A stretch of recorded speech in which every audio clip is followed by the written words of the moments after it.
இந்த வீடியோவில் நம்ம எதை பற்றி பார்க்க போகிறோம் அப்படின்னா, இந்த வீடியோவில் இன்ஸ்டாகிராம் வீடியோஸ் எல்லாமே டேரெக்டாக எப்படி வந்து உங்களுடைய கேலரிக்கு சேவ் பண்ணுறது தான் பார்க்க போகிறோம்.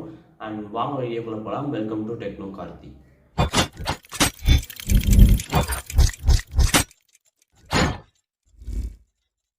ஃபர்ஸ்ட் ஆஃப் ஆல் நம்ம வந்து முன்னாடி வந்து ஸ்டோரிஸ் டவுன்லோட் பண்ணுறதுனாலுமே இல்லை ஏதாச்சும் ஒரு என்ன சொல்கிறதுனா நீங்கள் ஒரு சேவ்டு வீடியோஸ் டவுன்லோட் பண்ணணுனாலுமே நம்ம என்ன பண்ணணும்னா அந்த வீடியோவோட லிங்க்கோ இல்லை அந்த உங்களுக்கு ஏதாச்சும் ஒரு ஆப் இன்ஸ்டால் பண்ணி அந்த ஆப் மூலிமா அந்த வீடியோ லிங்க்கை வந்து நீங்கள் பேஸ்ட் பண்ணி நீங்கள் அந்த ஆப்பை டவுன்லோட் பண்ணுற மாதிரி இருக்கும். அப்படி இல்லைன்னா நீங்கள் வந்து கூகுளில் போய் ஏதாச்சும் ஒரு வெப்சைட் கிளிக் பண்ணி அந்த வெப்சைட்டில் இன்ஸ்டா வீடியோ டவுன்லோட் போட்டு அதில் வந்து உங்கள் லிங்க்லாம் போட்டு லைக் அந்த வீடியோவோட லிங்க்லாம் போட்டு டவுன்லோட் பண்ணுற மாதிரி இருக்கும். பட் இப்போ என்ன அப்படின்னா இன்ஸ்டாகிராமில் டேரெக்டாக வந்து ஒரு ஃபீச்சர் கொண்டு வந்துட்டாங்க. நீங்கள் என்ன பண்ணலாம்னா அந்த வீடியோவை சேவ் கொடுத்தீங்க அப்படின்னா உங்களுடைய வீடியோ வந்து டேரெக்டாக வந்து கேலரியில் வந்து சேவ் ஆகிடும். இன்ஸ்டாகிராம் வீடியோஸ் எல்லாமே நீங்கள் எந்த ஒரு ஆப்பும் யூஸ் பண்ண தேவையில்ல.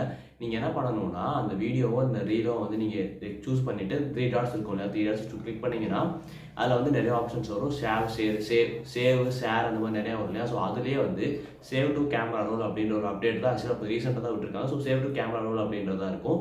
சேவ் டு கேமரா ரோல் நீங்கள் கொடுத்துட்டீங்க அப்படின்னா அந்த வீடியோவோ இல்லை ரீலோ வந்து உங்களுடைய கேலரிக்கு டேரெக்டாக சேவ் ஆகிடும். சப்போஸ் உங்களுக்கு வந்து சேவ் டு கேமரா காட்டுறதா நீங்கள் வந்து ஒரு லிங்க் அந்த லிங்க் போய் காப்பி பண்ணி வந்து டவுன்லோட் பண்ணுற மாதிரி இருக்கும். ஏன் அப்படின்னா இது ஸ்டில் வந்து பார்த்தீங்கன்னா ஒர்க்கிங் மாடலாக இருக்குது. அதாவது எல்லா மொபைலுக்கும் இன்னும் வரல, கொஞ்சம் கொஞ்சமாக தான் வந்துருக்கு. ஸோ கூடிய சீக்கிரம் லைக் இந்த வீடியோ நீங்கள் பார்க்குறப்போ வந்து கண்டிப்பாக வந்து உங்கள் எல்லா ஃபோன்லேயும் வந்து அந்த மாதிரி ஒரு வந்து ஒரு ஆப்ஷன் இருக்கும். ஸோ நீங்கள் என்ன பண்ணணும்னா அந்த வீடியோவோட 3 டாட்டை கிளிக் பண்ணி சேவ் டு கேமரா ரோல் கொடுத்துட்றேன். சேவ் டு கேமரா ரோல் கொடுத்தீங்க அப்படின்னா உங்களுடைய வீடியோ வந்து கேலரியில் சேவ் ஆகிடும். அண்ட் இந்த வீடியோ அவ்வளோதான். ஸோ இந்த வீடியோ யூஸ்ஃபுல்லாக இருந்துச்சா இல்லை அப்படிங்கிறத நீங்கள் கமெண்ட் பாக்ஸ் தெரிவிக்கலாம். வீடியோ ஃபுல்லாக பார்த்ததுக்கு ரொம்ப நன்றி. அண்ட் வீடியோ பிடிச்சிருந்துச்சு அப்படின்னா நீங்கள் லைக், ஷேர், சப்ஸ்கிரைப் எது வேணாலும் பண்ணிக்கலாம். அண்ட் அவ்வளோதான்.